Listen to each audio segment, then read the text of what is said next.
Hindi ko po dinideny. That is a house that I have an interest in. I have lived in the house. Now, ang bahay po na tinutukoy nyo sa Tuba Benguet ay rehistrado sa isang korporasyon. Tiniran ko po yan nung ako po ay umalis ng gobyerno, and I do have an interest in the corporation that owns it. Pero wala po sa akin ang possession ng bahay na yan.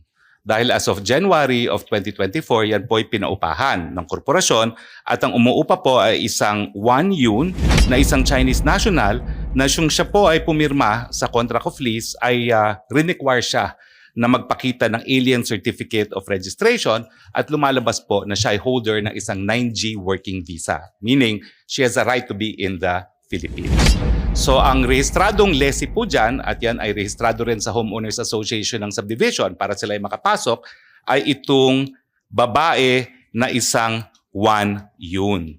Kaya nga po, nung sinabi nila na sinalakay ang bahay ko at may mga wanted na mga pogo bosses doon, ako po'y talagang nag-conclude na meron talagang pilit na naninira sa akin. Gaya nung naunang release na ng PAGCOR na ako daw ay naglakad para sa lisensya ng isang illegal na pogo, meron po akong interest sa korporasyon na may-ari ng bahay na yan.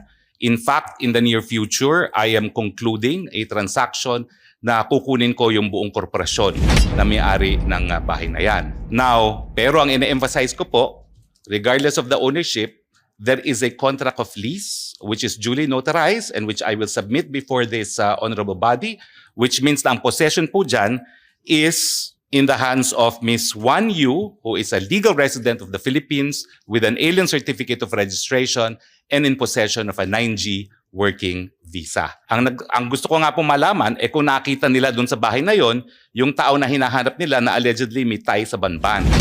Dahil kung di naman po ako nagkakamali, again, as part of due diligence, yung isang lalaking nahuli dyan is the partner of of the lessee, no? Hindi ko naman po tinatanggi na may interest talaga ako dyan sa korporasyon na yan, albeit not 100% as of yet, pero magiging 100% na po yan. Yun nga po, yung lalaki, ang alam ko, is the partner of Wang Yun, and alam nyo po, hanggang ngayon, meron akong katiwala doon. Kasi nga po, nais ko masigurado na yung lessee will only use the premises for residential purposes, no? Dahil nung ako po ay nasa gobyerno pa, may mga nagrereklamo sa mga villages gaya ng Multinational Village na ginagawang pogo at 70 people at the time ang nasa residential homes. So nagtalaga pa ako ng caretaker para masigurado na wala pong ganyan, at ang caretaker's report naman ay talagang hanggang 3 tao lang ang nakatira ron. Ang question po is, yun nga po, kung yung lalaking nahuli ay siyang merong tie sa banban. At dahil ang alam ko po, nag-due diligence din naman kami kung sino yung lalaking yon, partner yon nung aking lessee. But, gentleman of leisure po yun eh. Ang sinasabi nung aking katiwala, hindi naman umaalis ng bahay, golf lang ng golf kasi may golf course po dyan. At nang tinanong namin minsan ano ba ang trabaho niya, sabi niya he is a digital nomad, no? Cryptocurrency, no? So nais ko po makita talaga kung ano yung ebidensya na yung lalaking yon ay involved sa banban. Dahil kung hindi naman po, talagang meron pong concerted effort na iling ako dito sa mga pogo, no, na akin namang itinatanggi po. Sabi niyo, korporasyon ang may-ari ng bahay na ni-raid at natagpuan ng 2 foreign nationals na associated ng PAOK sa Bamban at nasa custody ngayon ng BI. Sabi nyo sa sa korporasyon. But you also, nung nagsalita kayo kanina, you also referred to it as bahay ko. Well, I do not deny po na I have an interest in the corporation. Hindi ko po dinideny yun. In fact, aling korporasyon po iyan?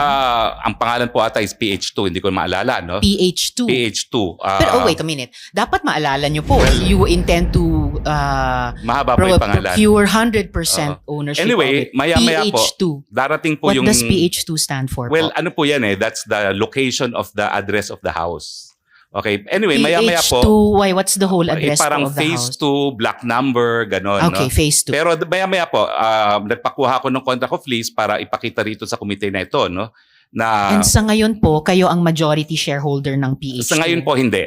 Hindi. Pero anong kami percentage po po ng ownership nyo? Ay, nako, nominal lang po ako ngayon. No? Nominal. 10%, 20%? Well, ngayon po lumalabas, lang ako, nag-subscribe lang po ako when it was incorporated, no?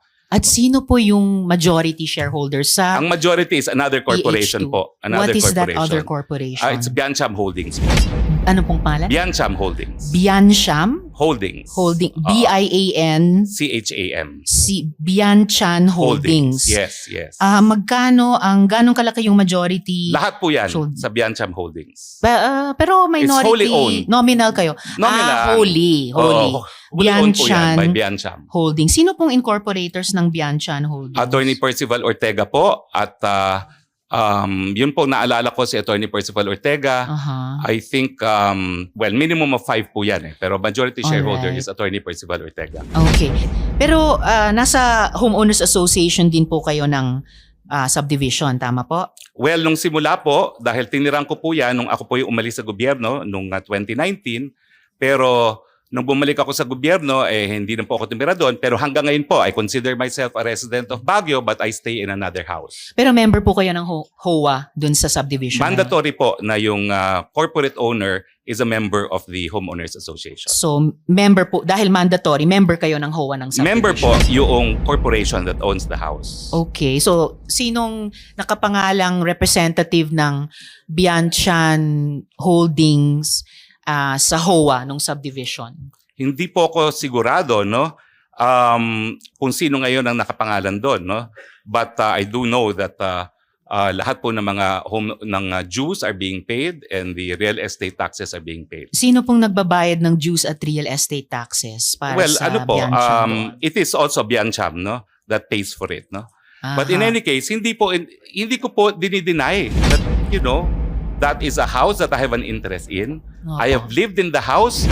Ang sinasabi ko lang po, pinaupahan po yan and possession is now with the lessee. Yung Bianchan Holdings, nabalita po dati na may partnership sa First Mariveles Holdings Corp o FBMHC na nag-apply for POGO license dati. Hindi po. Maaring, I deny that. I deny that. You deny it. Okay. Yes, ang we will ask application the po is proper... AFAB. Oo. It's the Freeport Authority of Bataan. Okay. It we is will not ask with that. PAGCOR. All right. We will ask that sa present and possibly past PAGCOR chairs later. Wala po yung application at all with PAGCOR. Yes, well noted yung denial nyo. Itatanong. Pero POGO po siya. Hindi po. Hindi rin That's siya a POGO. real estate development company na estate. nag-apply po for accreditation sa AFAB pero hindi na po na-pursue. Okay, we will ask that of AFAB po. No. The chair will say who we will ask from. We will ask that from PAGCOR and if necessary, invite AFAB to the next hearing if necessary.